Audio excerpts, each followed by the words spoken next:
तो आदाब, नमस्कार, गुड इवनिंग, सत श्री अकाल। एक बार फिर आप तमाम लोगों का स्वागत है क्राइम तक की कहानी के इस एपिसोड में। उम्मीद है पूरी फैमिली अच्छी होगी, अपना ख्याल रख रही होगी।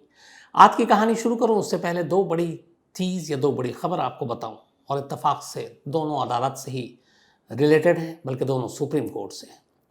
एक शीना बोरा केस, बहुत सारे आप लोग हमेशा पूछते हैं उसका अपडेट क्या है। सुप्रीम कोर्ट ने शीना बोरा केस की जो मेन अक्यूज्ड है, मुख्य आरोपी इंद्रानी मुखर्जी को बेल दे दी, यानी जमानत। हालांकि आज वो अभी भी जेल में है, कल शायद बेल की जो बाकी शर्तें हैं वो पूरी हो जाए और कल वो आज़ाद होंगी ज़मानत पर। अब सवाल है कि इतने हीनियस क्राइम में, जिसमें अभी फैसला भी नहीं आया है, और उसमें इंद्रानी मुखर्जी को ज़मानत क्यों दी गई? तो इसका जवाब भी इसी कानूनी पचड़े में है, उसी लीगल सिस्टम में है। देश की सबसे बड़ी अदालत ने इंद्रानी मुखर्जी को ज़मानत दी है, और क्या कहा ज़मानत देते हुए आपको बताता हूँ। सुप्रीम कोर्ट ने कहा कि करीब 6.5 साल हो गए, 6.5 ईयर्स, तब से इंद्रानी मुखर्जी जेल में है, और अभी भी लोअर कोर्ट में ट्रायल पूरा हुआ ही नहीं है। ट्रायल क्या, करीब जो इनके विटनेसेस हैं टोटल, अभी तक 237 विटनेसेस हैं जिनको वहाँ पे क्रॉस एग्जामिन करना है। उनमें से सिर्फ और सिर्फ अब तक इन 6.5 सालों में 68 विटनेस को ही कोर्ट में बुलाकर उनकी गवाही दर्ज की गई है। 237 में ओनली 68, 185 को अब भी एग्जामिन करना बाकी है। एक केस जिसको 6.5 साल हो गए, एक केस जिसमें एक मेन अक्यूज 6.5 साल से जेल में बंद है, उसका ट्रायल पूरा होना तो छोड़िए, अभी तो 237 में से सिर्फ 68 की गवाही हुई है, 185 की होनी है। और यही दलील इंद्रानी मुखर्जी के लॉयर ने सुप्रीम कोर्ट में रखी कि हमारे मुवक्किल को भी इंसाफ चाहिए, वो जेल में ही है, लेकिन अगर ट्रायल इतना लंबा होगा तो ये इंसाफ नहीं है, ये बल्कि नाइंसाफ़ी है। और ये लोअर कोर्ट में कब तक इसका फैसला आएगा कुछ पता नहीं, क्योंकि अभी तो 185 विटनेसेस को आने हैं। तो इस ग्राउंड पे चूँकि ये डिले हो रहा है इंसाफ में, सुनवाई में, ट्रायल में, तो हकदार है हमारी मुवक्किल ज़मानत के लिए। और इसी बेस पे सुप्रीम कोर्ट ने इंद्रानी मुखर्जी को ज़मानत दे दी। तो इस ज़मानत के साथ ये क्लियर हो गया कि हमारे यहाँ जो सिस्टम है, जुडिशल सिस्टम है, कैसे मुकदमों की सुनवाई में कितने साल जो लगते हैं, लोग इंतज़ार करते रहते हैं, तारीख पे तारीख पड़ती रहती है, वो गलत नहीं है। और कई बार इसका फ़ायदा अक्यूज को मिलता है, आरोपियों को मिलता है, गुनहगारों को मिलता है, क्योंकि वो इन्हीं चीज़ों को दलील बनाकर आराम से ज़मानत ले लेते हैं। अगर ये ट्रायल अपने वक्त पर पूरा होता तो किसी कीमत पर इंद्रानी मुखर्जी को ज़मानत नहीं मिलती, और अगर ट्रायल पूरा हो जाता तो क्या पता, अगर वो कन्विक्ट होती, अदालत को लगता कि उनके खिलाफ पुख्ता सबूत है, तो उम्र कैद से लेकर कोई भी सज़ा, मैक्सिमम पनिशमेंट होती, फिर तो और भी ज़मानत नहीं मिलती। लेकिन अभी निचली अदालत का ही फैसला नहीं आया, 6.5 साल निकल गए, आने वाले अभी पता नहीं कितने और साल लगेंगे। तो इसीलिए सुप्रीम कोर्ट ने इंद्रानी मुखर्जी को ज़मानत दे दी। ये पहली। दूसरी खबर भी सुप्रीम कोर्ट से ही आई। करीब 34 साल पुराने एक मामले में रोड रेज के क्रिकेटर और कॉमेडी शोज़ के जज, पॉलिटिशियन नवजोत सिंह सिद्धू को सुप्रीम कोर्ट ने आज थर्सडे को 1 साल कैद की सज़ा सुना दी। आपको याद होगा 1998 में एक रोड रेज का मामला हुआ था पंजाब में, जिसमें कार पार्किंग या गाड़ी को लेकर रेड लाइट के पास सिद्धू और एक शख्स में झगड़ा हो गया। गुस्से में सिद्धू ने, कहते हैं, घूसा मार दिया था उनके सीने पर। बाद में वो बेहोश हो गया, फिर उनको हॉस्पिटल ले जाया गया और हॉस्पिटल में डेथ हो गई। हालांकि जो पोस्टमार्टम रिपोर्ट थी उसमें मौत की वजह दिल का दौरा यानी कि हार्ट अटैक बताया गया। वो मामला लंबा चला। उसके बाद इंडियन टीम को वेस्ट इंडीज़ जाना था, तो सिद्धू को फिर भी कोर्ट से इजाज़त लेकर भेजा गया, क्योंकि वो अच्छा खेल रहे थे। ये मामला सालों चला। उसके बाद सुप्रीम कोर्ट ने ही कुछ वक्त पहले इस मामले में सिद्धू को बरी कर दिया और सिर्फ उनके ऊपर फाइन किया और कहा ख़त्म। अब उसी फैसले को सुप्रीम कोर्ट ने वापस पलट दिया, क्योंकि चैलेंज किया था फिर किसी ने। तो अब सुप्रीम कोर्ट ने अपने ही फैसले को पलट दिया। उसने कहा कि नहीं, सिर्फ जुर्माने से काम नहीं चलेगा, कम से कम इसके लिए 1 साल तो आपको सज़ा काटनी होगी। और अब सुप्रीम कोर्ट ने नवजोत सिंह सिद्धू को 1 साल कैद की सज़ा सुनाई। अब इसी का एक उपचार, एक कहते हैं क्यूरेटिव पिटीशन, वो राइट है, क्योंकि देश की सबसे बड़ी अदालत का फैसला है। अब उस पिटीशन के सहारे अगर ये फैसले को फिर पलट दिया जाए तो अलग बात है, वरना यह तय है कि करीब अब तक इस केस में सिद्धू 1 दिन जेल में रहे, तो अगर 1 साल माने तो 364 डेज लेफ्ट, यानी 364 दिन उन्हें जेल में रहना पड़ेगा। तो ये दो बड़ी खबर, दो फैसले आप तक पहुंचाने थे। अब आज की कहानी शुरू करूं उससे पहले फिर आपको याद दिलाऊं, कुकू एफएम पे भी ऐसी कहानियां आती हैं, तमाम मनोरंजन की, क्राइम की, अलग अलग बड़े बड़े लोगों की ऑडियो बायोग्राफी, इसके अलावा सस्पेंस, थ्रिल। तो कुकू एफएम पर भी आप जाकर कुकू एफएम ऐप पर कहानियाँ सुन सकते हैं। और क्राइम तक फैमिली के लिए क्राइम 50 है, डिस्क्रिप्शन पे लिंक है, आप उसकी ज़्यादा जानकारी ले सकते हैं। तो अपनी मनपसंद की कहानियाँ आप कुकू एफएम पर भी ज़रूर सुनें। अब आज की कहानी के ऊपर आते हैं। हमारे देश में एक रिवाज है शादियों पे तोहफा देने की, बल्कि बहुत सारे त्यौहार पर। हमारे यहाँ तो तब तोहफा एक तरह का फैशन भी है। मैं कई बार ये भी कहता हूँ कि जो गिफ्ट और तोहफे होते हैं, कई बार वो रिश्वत की दूसरी शक्ल भी होते हैं।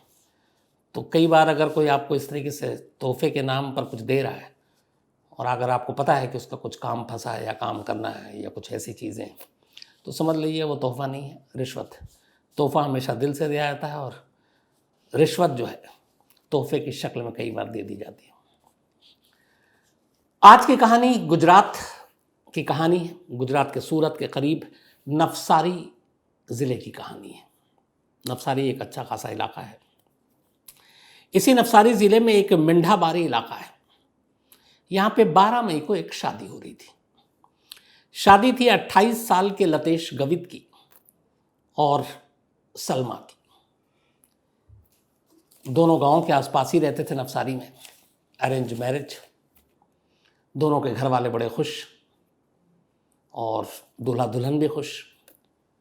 बड़ी धूमधाम से शादी तय की गई और आखिरकार 12 मई यानी कि आज से 7 ठीक पिछले हफ्ते ये शादी तमाम रस्म व रिवाज के साथ, धूमधाम के साथ ख़त्म हुई। दूल्हा दुल्हन खुश थे। इसके बाद इनको अब हनीमून पे भी जाने का इरादा था, लेकिन वो भी बाद में। 12 मई को शादी ख़त्म होती है। उसके बाद दूल्हा दुल्हन दोनों, दूल्हा जो है अपनी दुल्हन को लेकर घर चला आता है। 5 दिन बीत जाता है। 5 दिन तक मेहमानों का आना जाना, कई मेहमान घर में थे वो वहीं रहते हैं। 5 दिन के बाद जब घर खाली हो जाता है, मेहमान सब चले जाते हैं, तो दूल्हे जो गवित है वो घर में जो शादियों में तोहफा मिला था उन सारे तोहफे को देखता है। उसका एक 3 साल का भतीजा था। वो एक तोहफा वहाँ पे पड़ा हुआ था जो टेडी बियर था, एक इलेक्ट्रॉनिक टेडी बियर जो स्विच इलेक्ट्रिक से चलता था। तो वो टेडी बियर नाचती या सब कुछ वैसे ही हरकतें उसकी। तो वो भतीजा बार बार उसे देख रहा था, उस रैप को और सारी चीज़ें जो रैप करके रखी गई थी। तो लतेश गवित को लगा कि बच्चों की चीज़ है, चलो उसको गिफ्ट को खोलते हैं। तो वो सारे गिफ्ट पैक खोल खोल कर देख रहा था।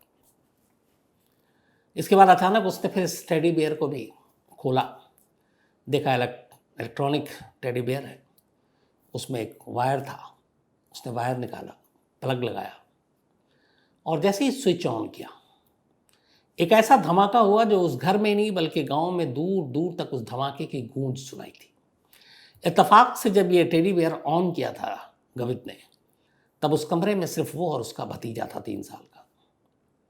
धमाके की आवाज़ सुनकर लोग डर गए, भागते हुए आए। आकर देखे तो कमरे का मंजर जो है बड़ा अजीब और डरावना। लतेश गवित खून से लथपथ पड़ा हुआ है, 3 साल का मासूम फर्श पर भी खून से लथपथ पड़ा है। कुछ समझ में नहीं आया लोगों को। खैर फौरन तमाम रिश्तेदार, घर वाले दोनों को लेकर पास के हॉस्पिटल भागे। हॉस्पिटल जाने के बाद उसका इलाज शुरू हुआ, लेकिन धमाका इतना तेज़ था कि लतेश के चेहरे पे उसका बहुत इम्पैक्ट हुआ और उसकी लगभग आंखें ख़राब हो गई। अब अभी डॉक्टर कोशिश कर रहे हैं, लेकिन उनका कहना है कि पता नहीं वो देख पाएगा कि नहीं कभी। इसके अलावा उसके एक हाथ की कलाई भी जो है उड़ गई और पूरे शरीर पे ही उसके एक जलने का और जलन के निशान। तो उसकी हालत बहुत अच्छी नहीं है। आंखें शायद जा चुकी हैं, एक हाथ की कलाई कट चुकी है। उधर 3 साल का बच्चा भी बुरी तरह गंभीर है। दोनों हॉस्पिटल में है और दोनों का इलाज चल रहा है। अब ये सारी चीज़ें हो गई। एक शादी के घर में अचानक एक बॉम्ब कैसे फटा, एक धमाका कैसे हुआ, अब ये जानना पुलिस का काम था। पहले तो घर वालों को लगा कि पता नहीं क्या हुआ है, लेकिन फिर अब जिस तरीके का धमाका था, जो उसका इम्पैक्ट था, जो उसकी गूंज सुनाई दी दूर तक, तो फिर पुलिस को बीच में कूदना पड़ा। इसके बाद अब पुलिस ने छानबीन की, मौका वारदात की घर में, तो देख के ही लग गया था कि ये किसी बॉम्ब से ही धमाका हुआ है। अब पुलिस ने जब सारी चीज़ें एक एक कर देखनी शुरू की तो उसकी नज़र उस टेडी बियर पे पड़ी। अभी तक चूँकि लतेश होश में नहीं था और उसका भतीजा भी कि उससे पूछताछ करें, तो पुलिस खुद ही इन्वेस्टिगेट कर रही थी। तो उस टेडी बियर को देखने के बाद पुलिस को लगा उसके साथ कुछ वायर और बाकी चीज़ें मिली। फॉरेंसिक टीम पहुंची, उन्होंने बारीकी से जांच की, तो उन्हें उसी में से कुछ एक्सप्लोसिव मिले और उस एक्सप्लोसिव को जो रखा गया था टेडी बियर, क्योंकि उसके चीथड़े उड़ गए थे। अब पुलिस को अभी भी समझ में नहीं आ रहा कि इस टेडी बियर का धमाके से क्या लेना देना, और वो इंतज़ार कर रही है पुलिस की किसी तरह से उससे बयान लिया जा सके। इसके बाद लतेश थोड़ा होश में आता है और पुलिस उससे पूछताछ करती है, तो वो बताता है कि मैं सारे गिफ्ट खोल रहा था, उसी में एक टेडी बियर था, मैंने अपने भतीजे के लिए उसको खोला और जैसे ही प्लग इन किया एक ज़ोर का धमाका हुआ। अब यह क्लियर हो गया था कि धमाका टेडी बियर में हुआ। अब इस टेडी बियर की पहेली क्या है, पुलिस को ये सुलझाना था। अब पुलिस ने सारे जो गिफ्ट देते हैं आमतौर पर रिश्तेदार, कई पर्चियाँ होती हैं, नाम लिखे होते हैं, कार्ड होते हैं, लेकिन टेडी बियर कौन, किसने दिया?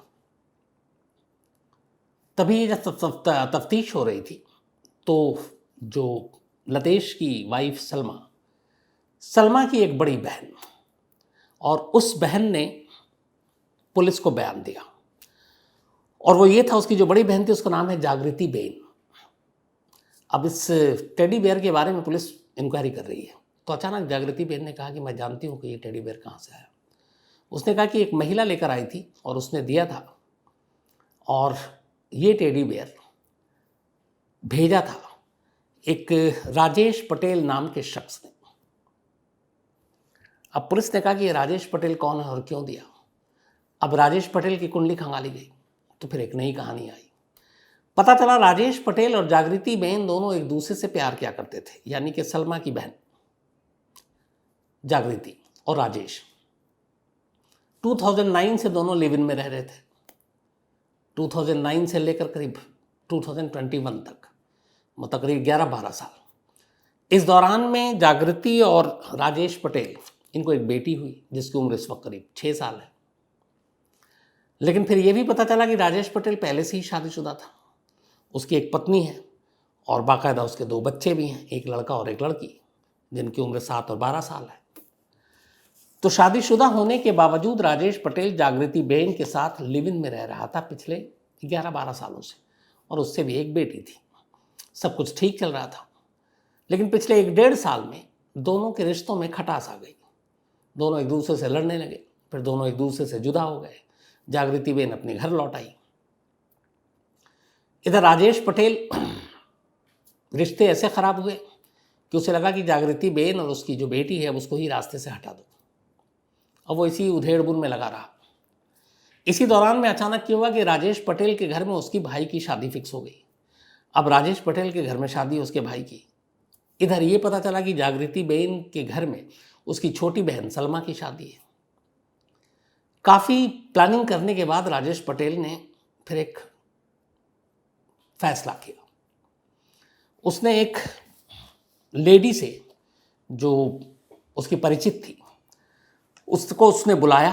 वो एक आशा वर्कर, एक वर्कर थी जो आशा वर्कर होम में काम करती थी।